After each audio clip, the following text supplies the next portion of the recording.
चुनाव आयोग का नोटिस मिलते ही उद्धव ठाकरे ने धज्जियां उड़ा दी।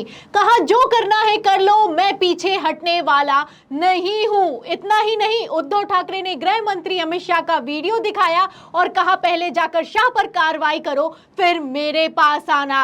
तो अमित शाह का क्या बयान है और उद्धव ठाकरे ने कैसे चुनाव आयोग की धज्जियां उड़ाकर रख दी हैं, आपको दोनों बयान सुनाएंगे। लेकिन उसके पहले खबर का बैकग्राउंड फटाफट से बता देते हैं। आपको बता दें कि शिवसेना की तरफ से, या यूं कहें उद्धव ठाकरे की शिवसेना की तरफ से थीम सॉन्ग लॉन्च किया गया है।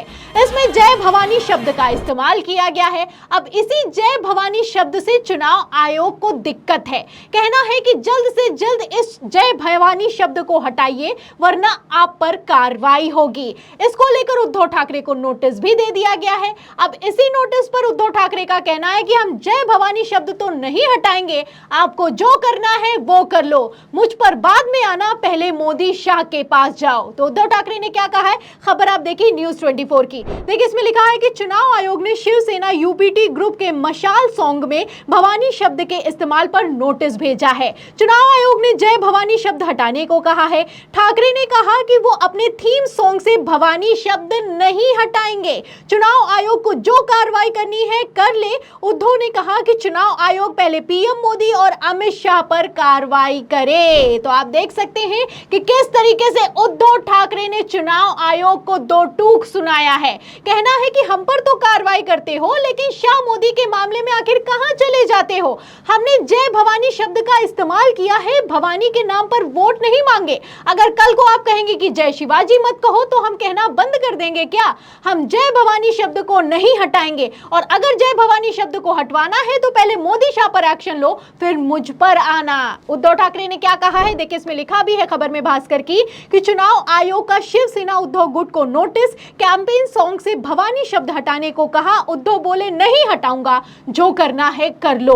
अब सबसे बड़ा सवाल ये खड़ा होता है कि चुनाव आखिर करेगा तो क्या करेगा, क्योंकि ये वही चुनाव आयोग है जो कि विपक्ष को तो फटाफट नोटिस भेज देता है, लेकिन सत्ता पक्ष के मामले में इसकी बोलती बंद हो जाती है।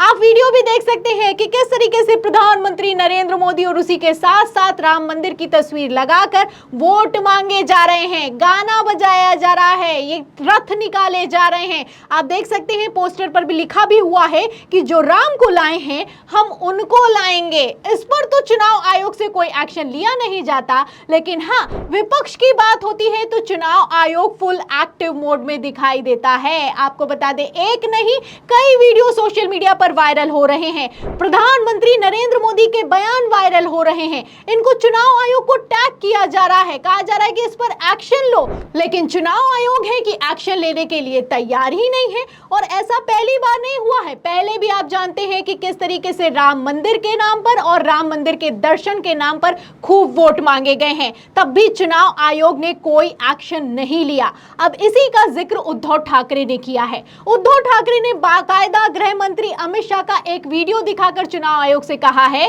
कि इस पर एक्शन लीजिए फिर मेरे पास आइए। तो अमित शाह ने क्या कहा था, नहीं याद है तो छोटा सा बयान है, पहले इस बयान को सुनिए फिर इस वीडियो को दिखाकर कैसे उद्धव ठाकरे ने चुनाव आयोग की धज्जियां उड़ा दी हैं मैं आपको बताती हूं।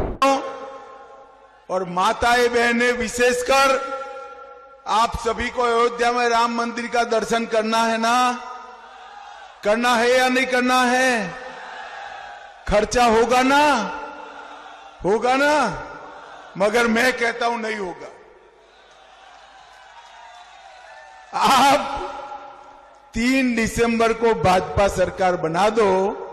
भाजपा मध्य प्रदेश सरकार सभी को बारी बारी फ्री ऑफ कॉस्ट अयोध्या में रामलला का दर्शन करा देगी। तो आप देख सकते हैं जब पिछले साल ही दिसंबर के महीने में 5 राज्यों के विधानसभा चुनाव हुए तो मंच से खड़े होकर गृह मंत्री अमित शाह ने धर्म के नाम पर वोट मांगा है, राम के नाम पर वोट मांगा है, दर्शन के नाम पर वोट मांगा है, लेकिन इस पर चुनाव आयोग ने चुप्पी साध रखी है। इसी पर चुनाव आयोग को एक्शन लेने के लिए उद्धव ठाकरे ने पत्र भी लिखा था। आपको खबर भी दिखाती हूँ, खबर आप देखिए TV9 भारतवर्ष की। देखिए इसमें लिखा है कि रामलला के फ्री दर्शन, अमित शाह के वादे पर भड़के उद्धव ठाकरे ठाकरे ईसी को लिखा पत्र। तो पत्र लिखते हुए कहा कि जब मेरे पिताजी ने धर्म का प्रचार किया तब तो आपने उनको 6 साल के लिए बैन कर दिया था, अब अमित शाह के मामले में क्यों चुप बैठे हो। देखिए पत्र में क्या लिखा गया। इसमें लिखा है कि उद्धव ठाकरे ने कहा कि इतिहास में ऐसी घटनाएं हुई हैं जब हिंदुत्व का प्रचार करने की वजह से बाला साहब ठाकरे के मतदान का अधिकार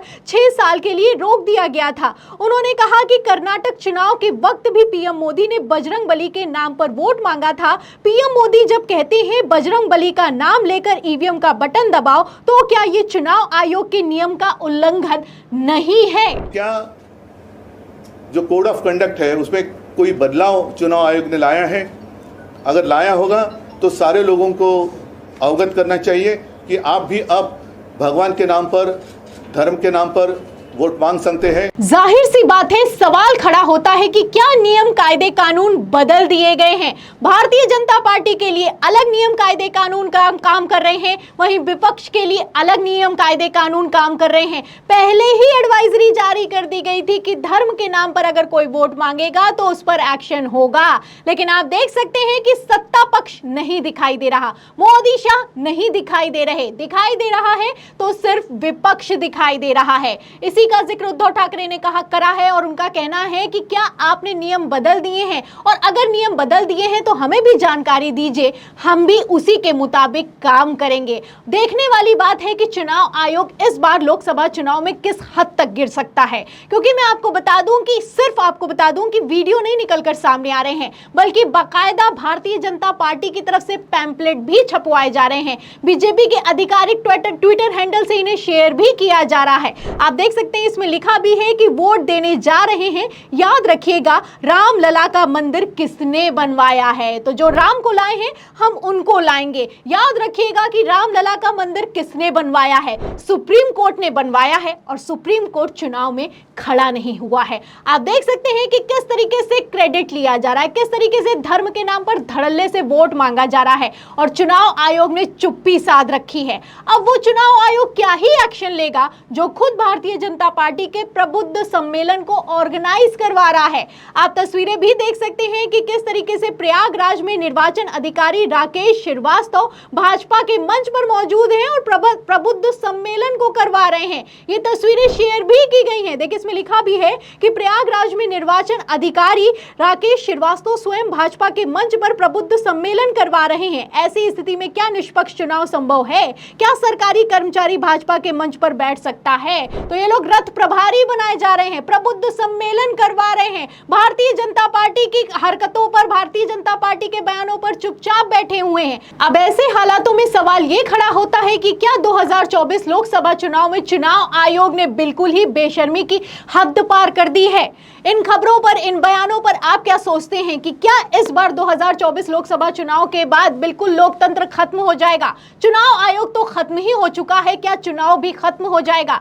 इस सवाल पर, इस पूरी खबर पर, और जिस तरीके से विपक्ष पर एक्टिव है चुनाव आयोग और सत्ता पक्ष पर चुप्पी साध रखी है, इस पर आप क्या सोचते हैं? आपकी क्या राय है? हमें कमेंट बॉक्स में जरूर लिखें। वीडियो को ज्यादा से ज्यादा शेयर करें ताकि सच्चाई दूसरों तक भी पहुंच सके। हमारे चैनल को लाइक करें, सब्सक्राइब करें, ज्वाइन करें। फिर मिलती हूं अगली खबर के साथ, तब तक के लिए धन्यवाद।